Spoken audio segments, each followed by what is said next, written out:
গোটা পৃথিবীর মানচিত্রে বাংলাদেশ একটি ছোট্ট ভূখণ্ড হলেও এই সবুজ ভূখণ্ড যদিও মানচিত্রে খুব কম ছোট্ট একটা দেখা যায়, কিন্তু আমার দেশের যত মানুষ, যে জনসংখ্যা আরব গালফের মানুষ যত আছে তার চাইতে আমার দেশের জনসংখ্যা বেশি। জনসংখ্যাটা যদি জনসম্পদ হতো আমার দেশে, গোটা পৃথিবীকে দেখিয়ে দেবার মতো মেধা শক্তি আমার দেশের মানুষের ছিল। আমার দেশের মানুষের যে মেধা শক্তি অন্যরকম, স্মৃতিশক্তি, ধৈর্য শক্তি এবং অসুস্থ থেকে বেঁচে থাকা, এটা একটা নিয়ামত। কার নিয়ামত বলেন তো? নিয়ামত। সব দিক থেকে আমরা আল্লাহর অসংখ্য নিয়ামতে ধন্য এই জনপদ। এই 20 কোটি 18-20 কোটি মানুষ যে দেশে বসবাস করে, সেই দেশের প্রতিটি নাগরিকের ভিতরে যদি এই মহাবিশ্বয় আল্লাহর কালামের প্রকৃত জ্ঞান যদি চর্চার মধ্য দিয়ে, অনুসন্ধানের মধ্য দিয়ে, স্টাডির মধ্য দিয়ে, অধ্যবসায়ের মধ্য দিয়ে যদি জাতিকে যদি এটাকে রপ্ত করানো হতো, তাহলে এই জাতি হয়ে যেত পৃথিবীর একটা শ্রেষ্ঠ জাতি। 55,000 বর্গ মাইলকে আমরা সুন্দর করে সাজাতে চাই না ইনশাআল্লাহ? আমি নিজেই একটা বাংলাদেশ, এটা ভাবতে হবে, ভাবা উচিত, ভাবতে হবে। আমি নিজে একজন দায়িত্বশীল, আমার বহু কাজ আছে। ইন্নাল্লাহা লা ইউগাইয়িরু মা বিকওমিন হাত্তা ইউগাইয়িরু মা বিআনফুসিহিম।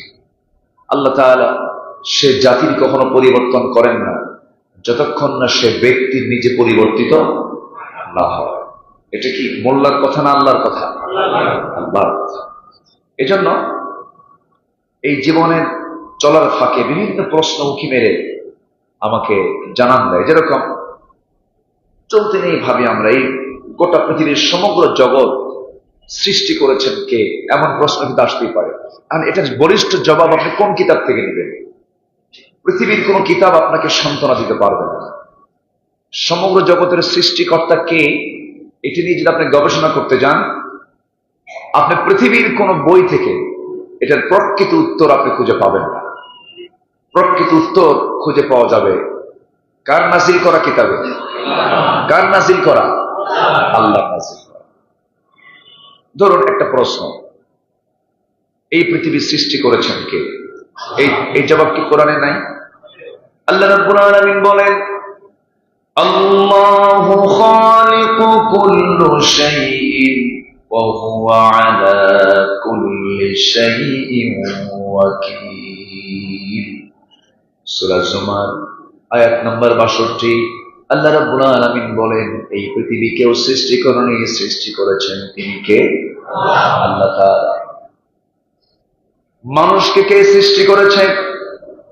মানুষকে কেন সৃষ্টি করা হয়েছে? আল্লাহ রাব্বুল আলামিন সূরা যারিয়াতের 56 নম্বর আয়াতে আল্লাহ রাব্বুল আলামিন বলেন, ওয়া মা খালাকাতুল জিন্না ওয়াল ইনসা ইল্লা লিয়াবুদুন।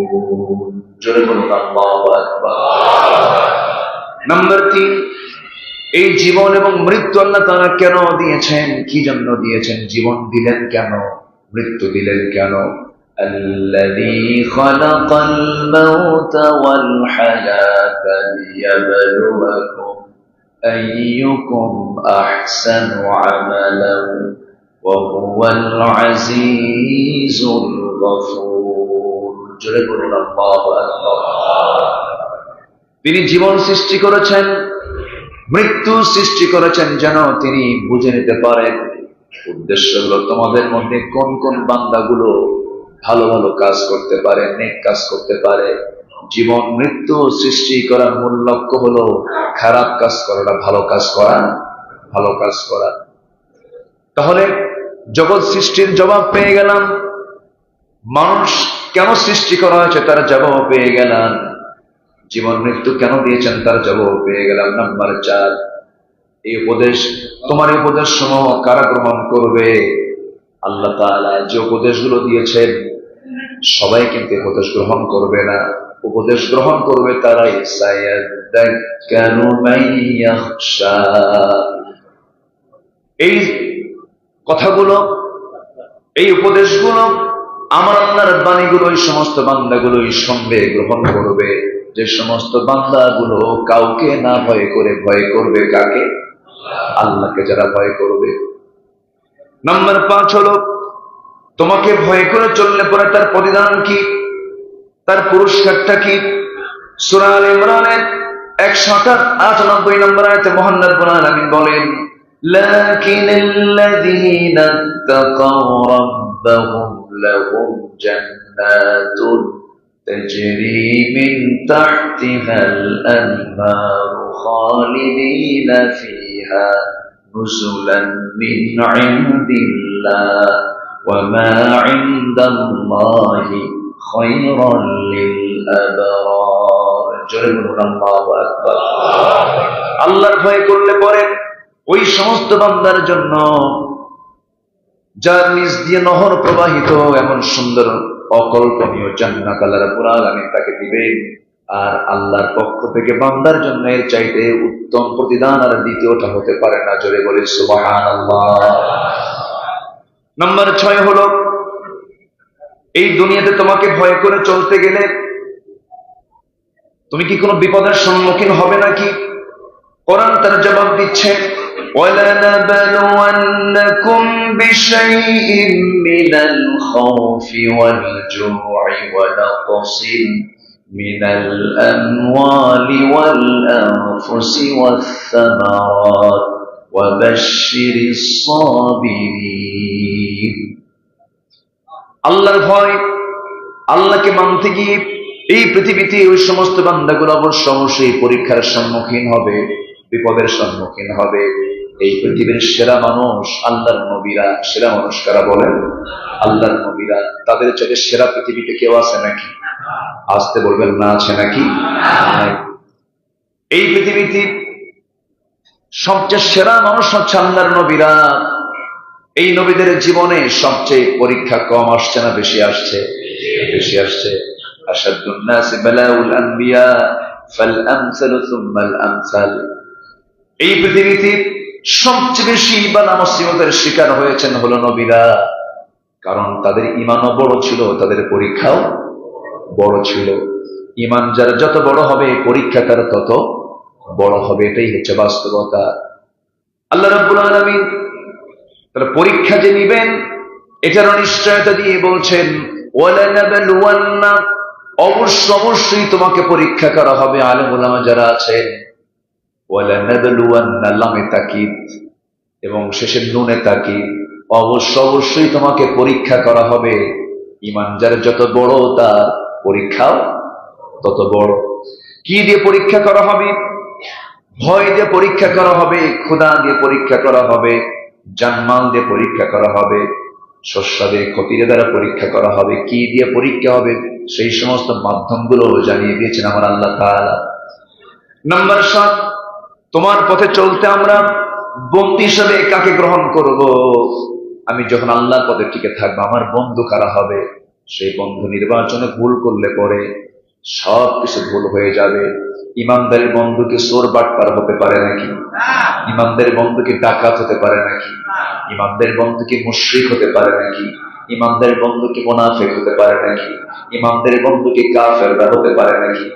আল্লাহ রাব্বুল আলামিন বলেন সূরা মায়েদার 55-56 নম্বর আয়াতে আল্লাহ রাব্বুল আলামিন বলেন, ইন্নামা ওয়ালিয়্যুকুমুল্লাহু ওয়া রাসূলুহু والذين آمنوا الذين يقيمون الصلاة ويؤتون الزكاة وهم راكعون। তোমাদের বন্ধু হবে 3 জন। 1 নম্বর বন্ধু হবেন আল্লাহ তাআলা, নাম্বার 2 বন্ধু হবেন তোমাদের রাসূল, নাম্বার 3 বন্ধু হবেন তোমাদের মধ্যে যারা ঈমানদার। আল্লাহ তাআলা আরেক জায়গায় বলছেন, মিন দুনিল মুমিনিন, মুমিনদের জীবনে মুমিন ছাড়া কোনো বন্ধু হতে পারে না। ইতিহাস সাক্ষী, প্রেজেন্ট ওয়ার্ল্ড সাক্ষী।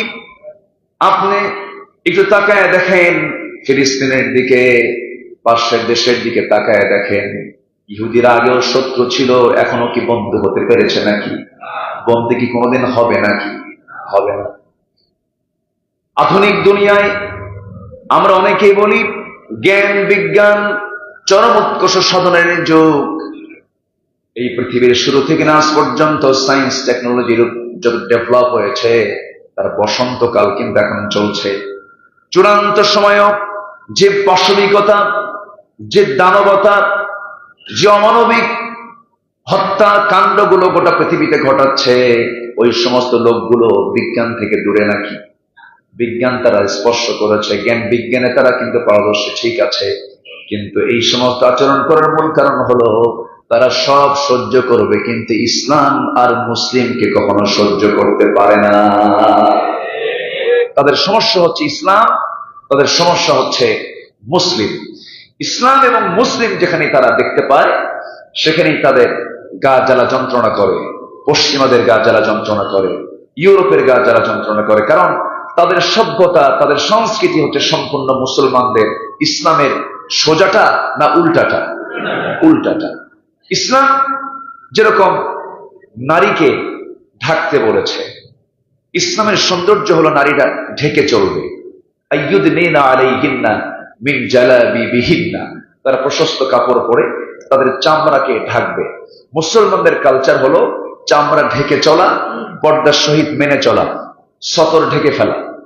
পুরুষের সতর হলো নাভি থেকে হাঁটুর নিচ পর্যন্ত, আর একজন নারীর সতর হলো মাথা থেকে পা পর্যন্ত। প্রয়োজনে সে মুখটা বের করতে পারবে, সে চোখ দিয়ে দেখবে, বন্ধ হয়ে গেলে তো দেখতে পারবে না, সে মুখ দিয়ে খাবে, বন্ধ হয়ে গেলে তো খেতে পারবে না, আবার নাক দিয়ে সে অক্সিজেন গ্রহণ করবে, যদি না সে বের করে তাহলে তো সে এটা দম বন্ধ হয়ে মারা যাবে।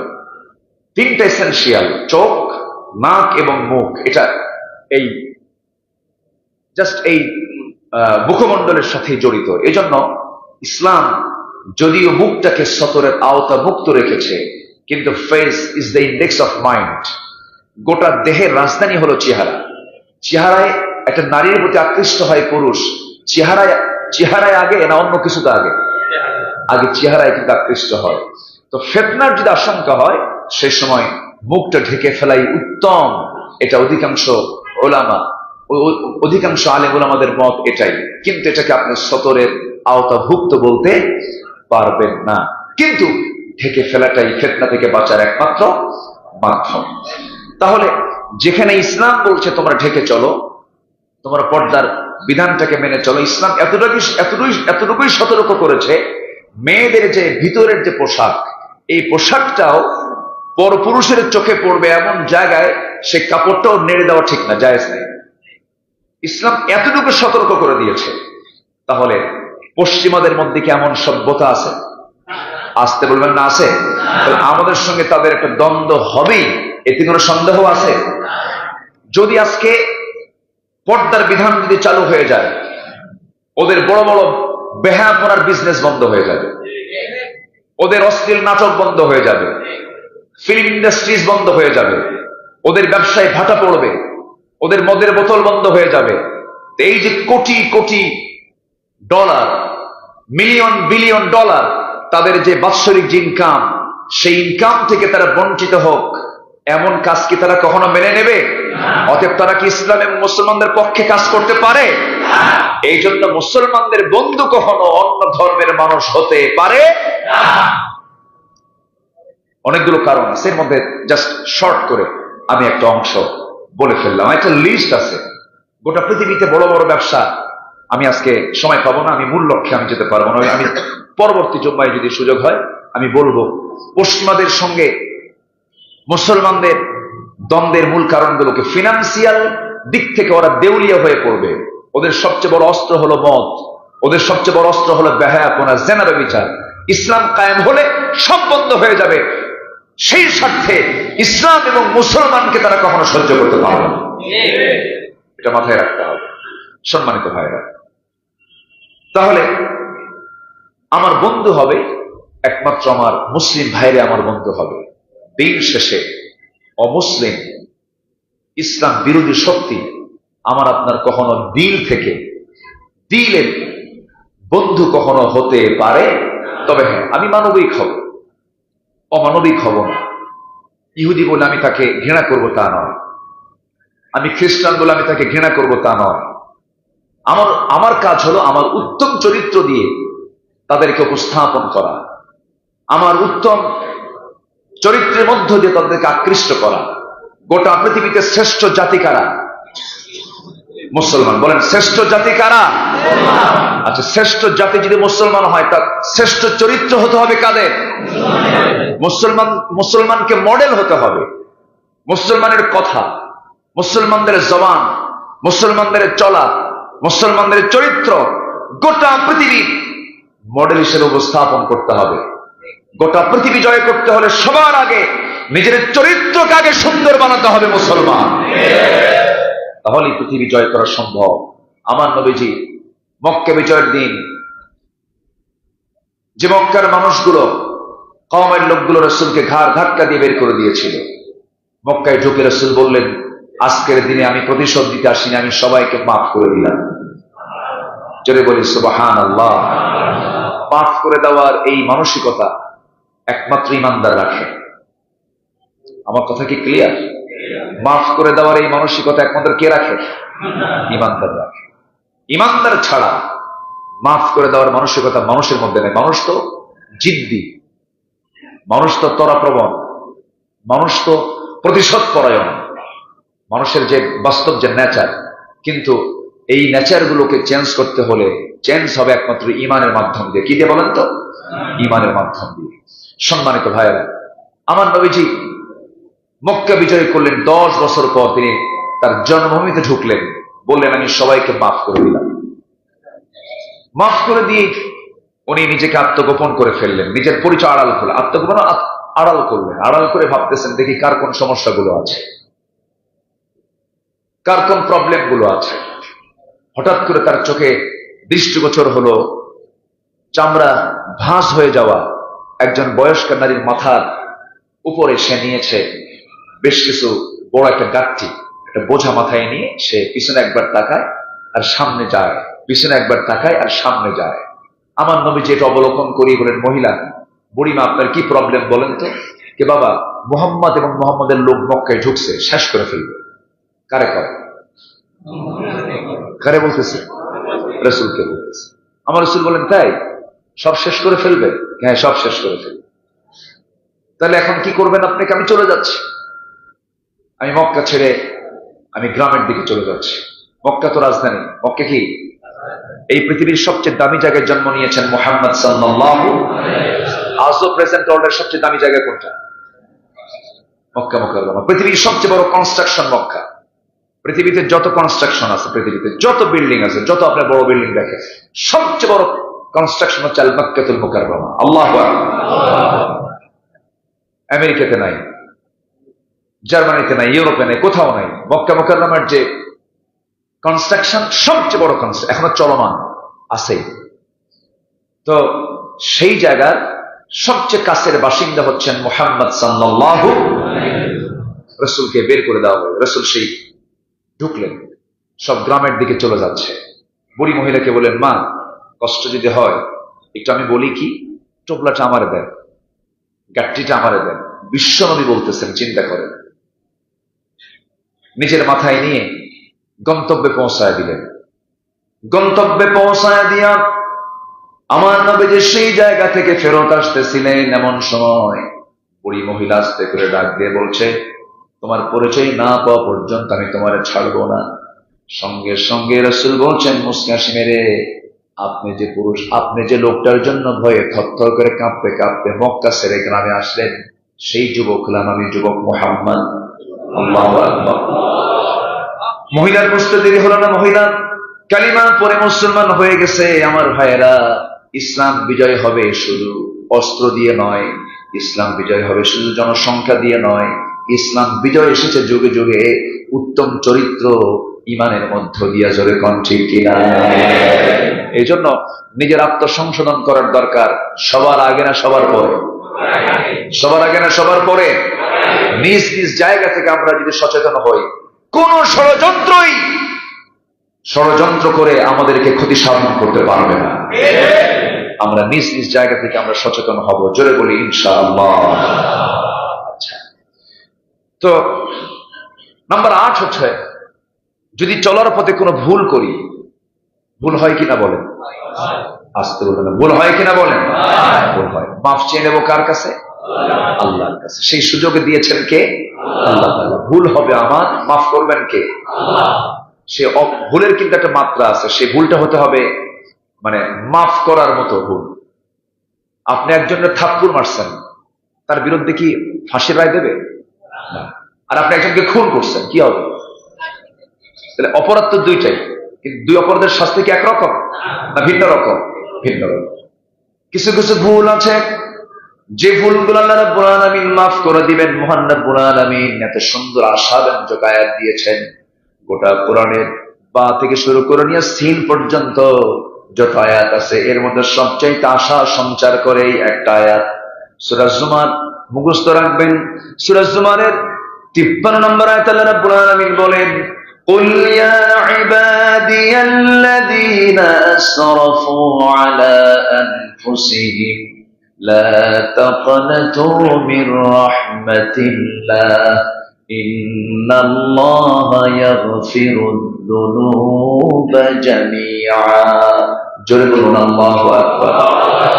ও বান্দা, নিজেদের উপরে যা বাড়াবাড়ি করেছো, যে ভুলভাল গুলো করেছো, হতাশ হয়ো না। আমার কাছে চোখের পানি ফেলে ক্ষমা চাও। তুমি বান্দা, তোমার গুনাহ যত বড়, আমার রহমত তার চেয়ে অনেক বেশি বড়। আমি তোমাকে মাফ করে দিলাম। তো আমাদের মাফ পাওয়ার জায়গা একটা আছে না নাই? কে? আসতে বলবো না, কে তিনি? তোমার পথে কি নাম্বার 9? আমরা কি সাহায্য পাবো নাকি? তোমার পথে চলতে গেলে আমরা কার সাহায্য পাবো? তুমি আল্লাহ বলে দাও। আল্লাহ নিজে বলছেন, ওয়া কানা হাক্কান আলাইনা নাসরুল মুমিনিন। সূরা রুম 47 নম্বর আয়াতে আল্লাহ রাব্বুল আলামিন বলছেন, বান্দা শোনো, শুধু সাহায্য করব না, সাহায্যটা আমার জন্য ওয়াজিব হয়ে যাবে তোমাকে। জোরে কান সুবহানাল্লাহ। অবশ্যই সাহায্য করবেন। তিনি কে? তিনি আছেন না নাই? তিনি কি সাহায্য করতে পারেন? তিনি কি সাহায্য করেন? 5 অগাস্টে কি সাহায্য করেছিলেন? চোখের সামনে আমরা দেখেছি, ইতিহাস করেছে। কোন জুলুম টিকসই হয় না, কোন জুলুম টিকতে পারে না। সরাসরি মদদ নাজিল করেন তিনি কে? আল্লাহই নাজিল করেন, আল্লাহই পারেন। তোমাদের জন্য যথেষ্ট কে? কে বলেন? নাম্বার 10 প্রশ্ন। নাম্বার 10, তুমি কি আমাদের জন্য যথেষ্ট হবে? আল্লাহ হয়তো আল্লাহকে প্রশ্ন করছেন, আল্লাহ জবাব দিচ্ছে, ওয়াকালু হাসবুনাল্লাহু নি'মাল ওয়াকিল ওয়া নি'মাল মাওলা ওয়া নি'মান নাসির। হাসবুনাল্লাহু নি'মাল ওয়াকিল, নি'মাল মাওলা ওয়া নি'মান নাসির। সূরা আলে ইমরান 173 নম্বর আয়াত। যথেষ্ট। কারো গার্জিয়ানি লাগবে না, কারো অভিভাবকত্ব লাগবে না। গার্জিয়ান হিসাবে একমাত্র কে যথেষ্ট? আমার আল্লাহ। আমার অনাহনু আকরাবু ইলাইহি মিন হাবলিল ওয়ারিদ। বান্দা, আমি তোমার স্কন্ধ শিরার চেয়েও নিকটে থেকে যাই। কারো কাছে চাইও না, আমার কাছে চাও, আমি তোমার সব চাওয়া পূরণ করে দেব। জোরে বলে সুবহানাল্লাহ। এখন আপনি আল্লাহকে প্রশ্ন করছেন, আল্লাহ তোমার পথে সবচেয়ে উত্তম কথা এবং কাজ কোনটা? তুমি তো আমারে শিখায় দাও। কোরআন কি জবাব দেয় না? কোরআন কি জবাব দেয় না? আমি এই পর্যন্ত 10টা প্রশ্নের জবাব কিন্তু কোরআন থেকে দিলাম। মোট 13টা প্রশ্নের জবাব দিই। লানত প্রাপ্ত বান্দা কারা, সেই দিকে আস্তে আস্তে যাচ্ছে। মনে আছে তো আপনাদের? লানত প্রাপ্ত বান্দা কয়জন? 10টা। বলেন কয়টা? 10টা। এদিকে 13টা পয়েন্ট আমি শেষ করে আমি মূল পয়েন্টের দিকে আস্তে আস্তে চলে যাচ্ছি। আল্লাহ রাব্বুল আলামিন উত্তম কাজ কোনটা, উত্তম কথা কোনটা তা জানিয়ে দিচ্ছেন। যারা পারেন ঠোঁট মিলিয়ে বলুন, ওয়ামান আহসানু কাওলান মিম্মান দাআ ইলাল্লাহি ওয়া আমিলা সালিহান ওয়া ক্বালা ইন্নানি মিনাল মুসলিমিন। ওই ব্যক্তির কথার চাইতে উত্তম কথার কার হতে পারে যে মানুষকে আল্লাহর দিকে ডাকে। কার দিকে ডাকে বলেন? আল্লাহর দিকে ডাকে এবং নিজে ভালো কাজ করে, নিজেও ভালো আমল করে, ওয়ামিলা সালিহান, এবং বুক উঁচু করে নিশ্চয়তা দিয়ে বলে ফেলে, সাহসিকতা নিয়ে বলে ফেলে, ইন্নানি মিনাল মুসলিম, আমি হলাম মুসলমান। আমি কি বলে? মুসলমান। আমাদের প্রথম পরিচয় হলো বাঙালি, বাংলাদেশি না মুসলমান? আরো জোরে, আরো জোরে, আরো জোরে, আরো জোরে। কোন জাতীয়তাবাদ ইসলামে নাই। যারা ভৌগোলিক জাতীয়তাবাদে বিশ্বাসী, ভাষাভিত্তিক জাতীয়তাবাদে বিশ্বাসী, তাদের ঈমান প্রশ্নের সম্মুখীন। বিশ্বাস করা যাবে না। মুসলমানদের নির্দিষ্ট কোনো ভূখণ্ড নেই। মুসলমানদের ভূখণ্ড হলো গোটা দুনিয়ার মুসলমান। ইন্নামাল মুমিনুনা ইখওয়া। এদের কোন দেশ, কোন জাতি, এরকম কোনো কিছু নেই। গোটা পৃথিবীর মুসলমান একটা দেহের মতো, বলেছেন মুহাম্মদ সাল্লাল্লাহু আলাইহি ওয়াসাল্লাম। ভৌগোলিক জাতীয়তাবাদ স্টাডি করবেন, এগুলো স্টাডি করা দরকার। ঈমান ছিনতাই করার জন্য কিছু লোক আছে না নাই? জাতীয়তাবাদী চেতনা, ধর্মনিরপেক্ষ মতবাদী চেতনা, সমাজতান্ত্রিক চেতনা, এই সমস্ত সব চেতনাগুলো পুঁজিবাদী চেতনা, সব নাস্তিকবাদী চেতনা। ইসলামের কোন সম্পর্ক নাই এর সাথে। এগুলো সব কবর রচনা করতে হবে। কি রচনা করতে হবে? কবর। কারণ তারা রচনা করেছে কার বিরুদ্ধে? আইন রচনা করেছে আল্লাহর বিরুদ্ধে। এটা বিশ্বাস রাখতে হবে। এটাই হচ্ছে ঈমান। এটা কি বলেন তো?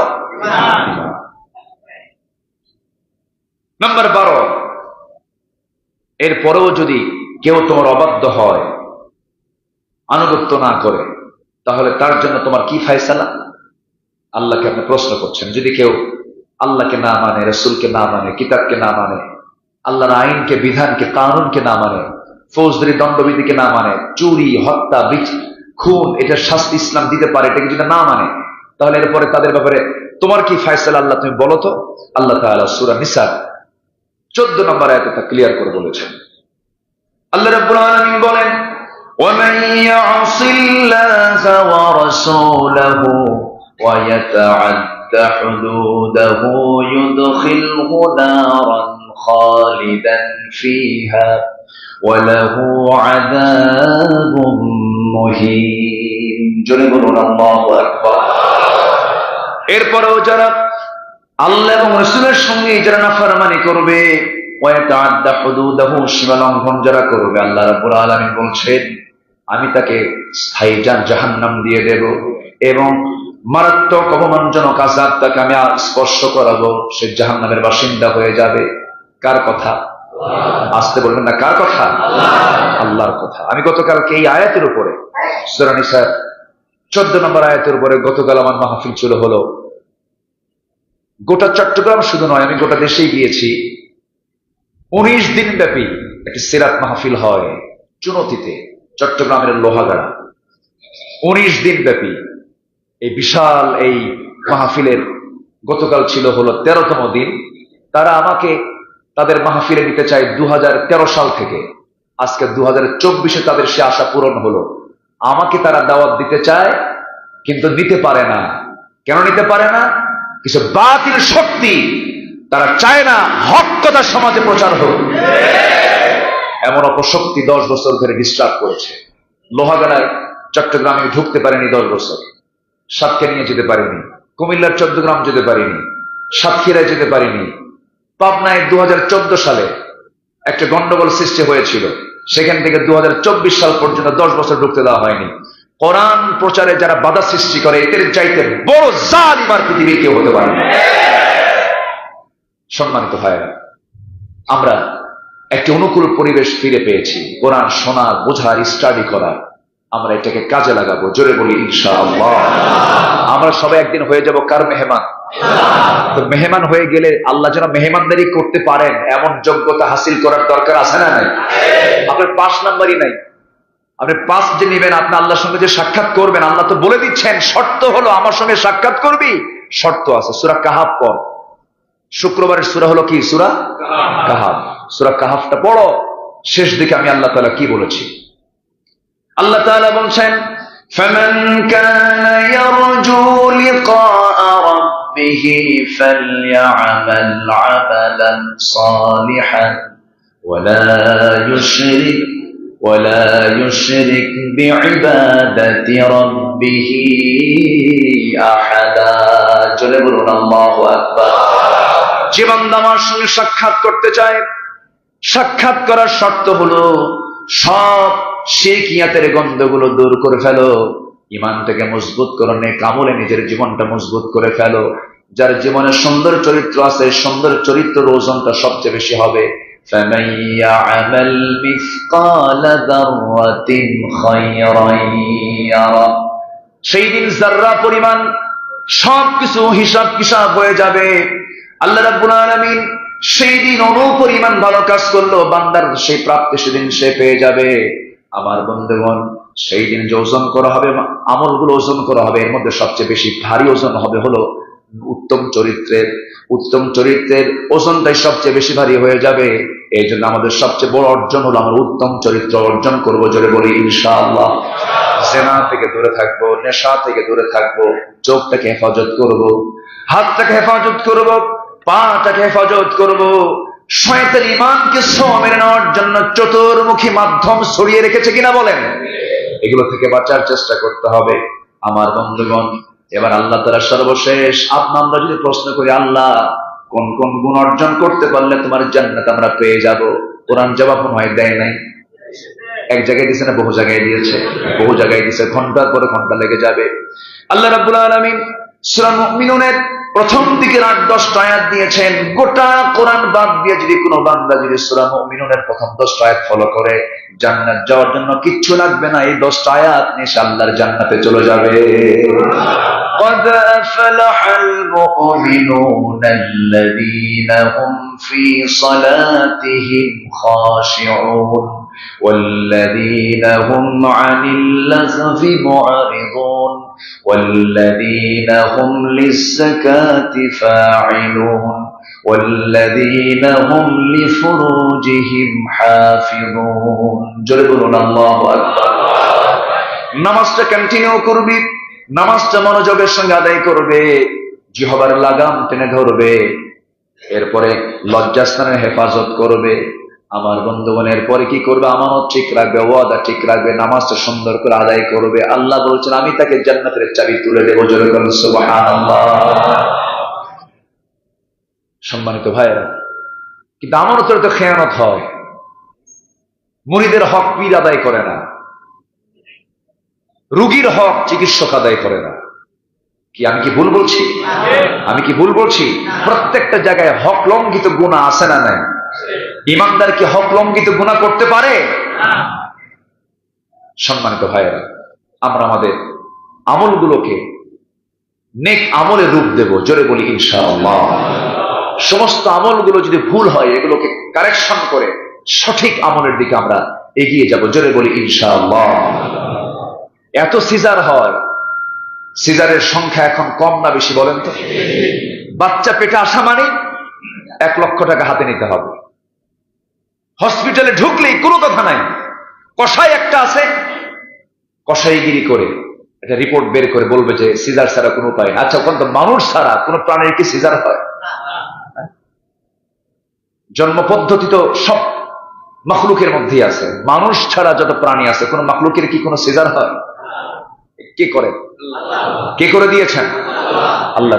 দেখবেন কোন ডাক্তারের বইয়ের কিন্তু সিজার লাগে না, কমই লাগে। আমি ভুল বলতেছি কিনা জানি না।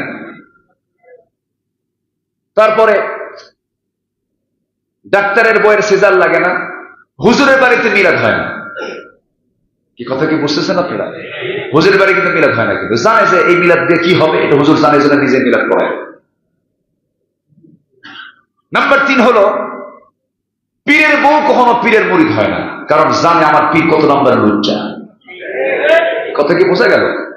বিষয়গুলো বুঝতে হবে, বুঝে শুনে পা ফেলতে হবে। আমার আমল না মানে আমাকে যেতে হবে। আমি কাউকে ধোকাবাজি দেব না, ধোকাবাজিতে ফেলবো না, নিজেও ধোকাবাজি করব না। ইমানদার কখনো প্রতারক ধোকাবাজ হতে না। আল্লাহ আমল করার তৌফিক দান করুন। আমার দেশের পীর মুরিদের কি অবস্থা! এক মুরিদ পীরের সামনে দাঁড়ায় আছে, সামনে গাছ, ডাব গাছ, প্রচন্ড প্রখর রোদ দিনের বেলা, পীর বলতেছে মরিদ ডাব খাওয়া লাগতো, একটু ওঠো গাছে। হুজুর এত বড় বেয়াদবি, আপনি নিচে থাকবেন আমি গাছের উপর উঠবো? আরেকজন হৃদয় পাড়াইছে, ডাব সামনে আসার পর বলছে তুমি এটা কাটো। হুজুর এটা কেমন কথা হয়, এটা কি আমার জন্য কাটা মানায়? তো কাটছে, হুজুর নিজেই কাটছে। এবার বলতেছে ঠিক আছে তুমি এখন এটা খাও। হুজুর 2 হুকুম অমান্য করছে, এই হুকুম অমান্য করলে তোমার মুরিদগিরি থাকবে না, দেন খাই। কথা কি বোঝা যায়? এগুলো আমানতদারিতা নয়, এগুলো ইখলাসের আমল নয়। আমরা ইখলাস ওয়ালা হব, মুখলিস হব। জোরে বলি ইনশাআল্লাহ। আল্লাহ সবাইকে কবুল করে, জোরে বলি আমিন। আল্লাহ তাআলার লানত হচ্ছে 10 শ্রেণীর উপর। 1 নাম্বার হচ্ছে যারা জমিনে বিপর্যয় সৃষ্টি করবে। জমিনে বিপর্যয় সৃষ্টি করার মতো লোক আছে না নাই? আছে না নাই বলেন? যারা পাহাড় কেটে সোজা করে, এটা কি জমিন বিপর্যয় নয়? পাহাড় কাটে, এই যে পাহাড়ি ঢল নামে, গতকাল আমার মাহফিল ছিল ওই অঞ্চলেই ছিল। এই যে বৃষ্টি, পাহাড়ি অঞ্চলে বৃষ্টিগুলো যদি হয়, আশেপাশে যারা পাহাড়ের আশেপাশে থাকে তারা কি নিরাপদে না বিপদে? বিপদে। বিপর্যয় সৃষ্টির লম্বা ব্যাখ্যা আছে। এই বিপর্যয় সৃষ্টি যারা করবে এবং আত্মীয়তার বন্ধন যারা ছিন্ন করবে, আল্লাহ তাআলা বলছেন আমি তাদের প্রতি লানত বর্ষণ করবো। যেরকম নাউযুবিল্লাহ। এটা কি আমার কথা না আল্লাহর কথা? আল্লাহর কথা। আত্মীয়তার বন্ধন সৃষ্টি, বন্ধন ছিন্ন করে এমন লোক তো আজকে সমাজে নাই। ভাই ভাই মিল নাই, বোনের বাড়িতে কোনো খবরই রাখে না। বোন দোষটা কি? বোন বাপের বাড়ির সম্পদ যা পাইতো নিয়ে গেছে, এই জন্য রাগের ঠেলায় ভাই বোনের বাড়িতে যায় না। দেখছেন কারণটা? দেখছেন? এরকম ভাই বোনের সম্পর্ক ছিন্ন করা আছে না নাই? আল্লাহ বলছে আমার লানত ওদের উপর। মারাত্মক ব্যাপার, কিন্তু সবাই কিন্তু ধরা খেয়ে যাচ্ছি। আল্লাহ রাব্বুল আলামিন বলেন ফাহাল আসাইতুম ইন তাওয়াল্লাইতুম আন তুফসিদু ফিল আরদি ওয়া তুকাত্তিউ আরহামাকুম। জমিনে যারা বিপর্যয় সৃষ্টি করবে, আত্মীয়তার বন্ধন যারা কেটে ফেলে দেবে, তাদের উপরে কার লানত বলেন? দুই ভাইয়ের মধ্যে সেই ভাইটাই সবচেয়ে উত্তম, যে ভাইটা আগায় গিয়ে বলে ভাই আমরা মিল হয়ে যাই, সেই বান্দাটা আল্লাহর কাছে উত্তম। যেরকম সুবহানাল্লাহ। নাম্বার 2 হলো সীমা লঙ্ঘন যারা করবে, তাদের উপর আল্লাহর লানত। সীমা লঙ্ঘন করার মতো লোক আছে না নাই? আসতে বলবেন না, আছে না নাই? ব্যক্তি জীবনের সীমা লঙ্ঘন, সামাজিক জীবনের সীমা লঙ্ঘন, রাষ্ট্রীয় জীবনের সীমা লঙ্ঘন, বিচার কর্তৃত্বের সীমা লঙ্ঘন আছে না নাই? আছে। আল্লাহ রাব্বুল আলামিন তাদের ব্যাপারে বলেছেন লুইনাল্লাযীনা কাফারু মিন বানি ইসরাঈলা আলা লিসানি দাউদ ওয়া ঈসা ইবনে মারইয়াম যালিকা বিমা আসাউ ওয়া কানু ইয়াতাদুন। জোরে বলুন আল্লাহু আকবার। সীমা লঙ্ঘন যারা করবে লুইনা, তাদের প্রতি লানত করা হবে। নাম্বার 3 হলো আল্লাহর সত্যকে, সত্যবাণীকে যারা গোপন করবে তাদের প্রতি কার লানত? আল্লাহর লানত। ইন্নাল্লাযীনা ইয়াকতুমুনা মা আনজালনা মিনাল বায়্যিনাত ওয়াল হুদা মিন বা'দি মা বায়্যানাহু লিন-নাসি ফিল কিতাব উলাইকা ইয়ালআনুহুমুল্লাহ ওয়া ইয়ালআনুহুমুল লাঈনুন।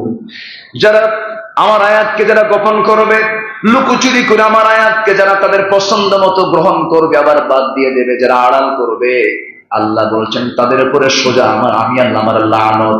আল্লাহর লানত যদি পড়ে তার জন্য কপালে আছে জাহান্নাম না জান্নাত? জান্নাত না জাহান্নাম? জাহান্নাম আছে।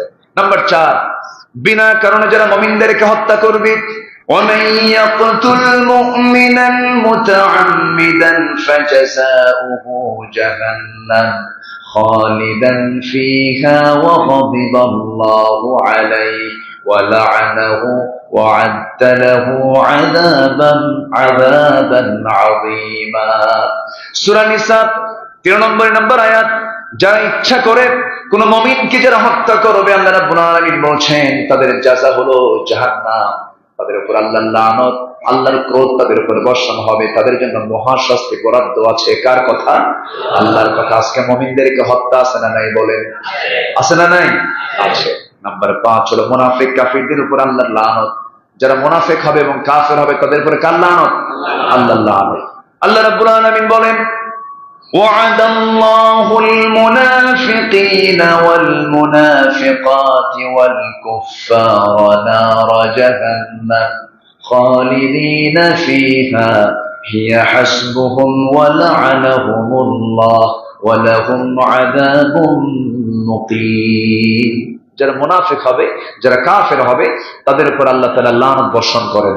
আল্লাহ তাআলা কুফরি থেকে, নিফাকতা থেকে, বক্রতা থেকে, হিপোক্রিসি থেকে, কপটতা থেকে আল্লাহ তাআলা এই জাতিকে, আমাকে, আপনাকে হেফাজত করুন। জোরে বলি আমিন। আচ্ছা, মুনাফিকি কি এর আগে বহু আলোচনা করেছি। মুনাফিক, কাফের, এই সমস্ত চরিত্র আজকে মুসলমানদের মধ্যে আছে না নাই বলেন তো? এগুলোকে বাদ দিতে হবে। তাছাড়া লানত করবে কার? আল্লাহ লানত করবে।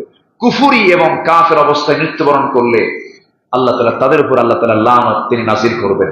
নাম্বার 7 হলো আল্লাহ এবং রাসূলের যারা শত্রু হবে, আল্লাহ শত্রু হবে, রাসূলের শত্রু হবে, এমন লোক আছে না? আসতে বলবেন না, আছে না নাই? পর্দার বিরুদ্ধে কথা বলা মানে কার শত্রু হওয়া? আল্লাহর কোরআনের কোন আইন অমান্য করা মানে কার শত্রু হওয়া? আল্লাহ রাসূলের শত্রু হয়ে যাওয়া। আল্লাহ তাআলা সোজা সাপটা বলছেন সূরা আহজাবের 57 নম্বর আয়াতে। আল্লাহ রাব্বুল আলামিন বলেন, ইন্নাল্লাযীনা ইউযুনাল্লাহা ওয়া রাসূলাহু লা'আনাহুমুল্লাহু ফিদ দুনিয়া ওয়াল আখিরাহ ওয়া আ'আদ্দা লাহুম আযাবান মুহিনা। যারা আল্লাহকে এবং রাসূলকে যারা কষ্ট দেবে, আল্লাহ এবং রাসূলের ব্যাপারে যারা বাজে কথা বলবে, আল্লাহর লানত এই দুনিয়া এবং আখিরাতে, দুনিয়া এবং আখিরাতে। তাহলে লানত কিন্তু, তাদের লাঞ্ছনা কিন্তু দুনিয়াতেও আছে, আখিরাতেও আছে। তার নিকটবর্তী কিছু চিত্র কি আমরা পাইছি? কিছু পাইছি কি আমরা? পেয়েছি। ওয়া'আদ্দা লাহুম আযাবান মুহিনা, এবং যন্ত্রণাদায়ক শাস্তি, অপমানজনক শাস্তি তাদের জন্য বরাদ্দ আছে মৃত্যুর পরে। এরপরে নাম্বার 8 হলো অঙ্গীকার যারা ভঙ্গ করবে তাদের জন্য লানত। আল্লাহর আয়াতের যারা অবমাননা করবে তাদের জন্য লানত। নাম্বার 9 হচ্ছে আল্লাহর সম্পর্কে মিথ্যা রচনাকারী, আল্লাহর সম্পর্কে মিথ্যা কথা বলে, বাজে কথা বলে, বুঝে না, এরকম জাতীয় কথাবার্তা বলে যারা, তাদের উপর আল্লাহ লানত। মুমিনা নারীর উপরে যারা মিথ্যা অপবাদ দেয়, না জেনে না বুঝে একটা সতীসাধ্বী নারীকে মিথ্যা অপবাদ দেওয়ার মতো কিছু কুলাঙ্গার আছে না, কিছু বদমাইশ আছে না? আল্লাহ তাআলা সূরা নূরে একটা স্পেশালি ওই মেয়েদের জন্য তাদের পক্ষে আল্লাহ তাআলা একটা আয়াত উপহার দিয়েছেন। ইসলাম নারীকে ঠকাইছে না জিতাইছে? ইসলাম নারীকে মর্যাদার উচ্চাসনে সমাসীন করেছে। নারীরা বোঝে না, নারীবাদী আন্দোলনের যারা নামে মাঠে রাস্তায় যারা চলে, ওরা বোঝে না ইসলাম নারীকে কি সম্মান দিয়েছে। একমাত্র পৃথিবীতে সম্মান দেওয়ার একমাত্র দিন হচ্ছে ইসলাম। আলহামদুলিল্লাহ বলেন। কিতাবগুলো দিবেন, সূরা নূর শিখায় দিবেন, সূরা আহজাব শিখায় দিবেন। এই সমস্ত আয়াতগুলো, সূরাগুলো মেয়েদের হাতে তুলে দিবেন তাফসীর সহ, বন্ধের হাতে তুলে দিবেন তাফসীর সহ, স্ত্রী হাতে তুলে দিবেন তাফসীর সহ। উনি আপনাকে গাইড করবেন, উনি আপনাকে পরামর্শ দিবেন। আল্লাহ প্রত্যেক ঘরে ঘরে আয়েশা, সুমাইয়া, খাদিজার মতো মা পয়দা করে দেন। আল্লাহ রাব্বুল আলামিন বলেন, সর্বশেষ লানত করবে তাদের উপরে, ইন্নাল্লাযীনা ইয়ারমুনাল মুহসানাতিল গাফিলাতিল মুমিনাত লুইনু ফিদ দুনিয়া ওয়াল আখিরাহ ওয়া লাহুম আযাবুন আযীম। যারা মুমিনা নারীদের প্রতি যারা মিথ্যা অপবাদ দেবে তাদের উপর কার লানত? আল্লাহর লানত। আল্লাহ এই সমস্ত লানত প্রাপ্ত যারা হবে তাদের আচরণ, তাদের কর্ম থেকে আমাদেরকে হেফাজত করুন। জোরে বলি আমিন। আরো জোরে আমিন, আরো জোরে আমিন। এই সময় তারও বহু আগে শেষ হয়ে গেছে, ঠেলে ঠুলে নিয়ে আসলাম। যতটুকু হয়েছে আমরা বলে ফেলি আলহামদুলিল্লাহ। জোরে বলি আলহামদুলিল্লাহ।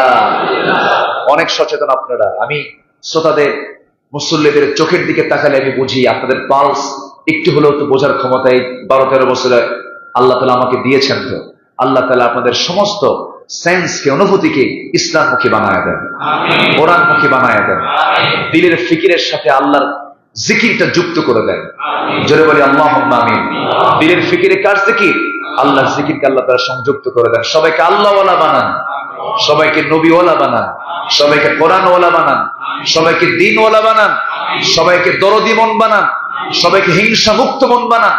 সবার দিলের মধ্যে মুহাব্বত, পারস্পরিক সম্প্রীতি, উদারতা, সকল স্বর্ণের সংকীর্ণতা দূর করে চিত্তকে প্রশস্ত করার তৌফিক দান করুন। জোরে বলি আল্লাহুম্মা আমিন।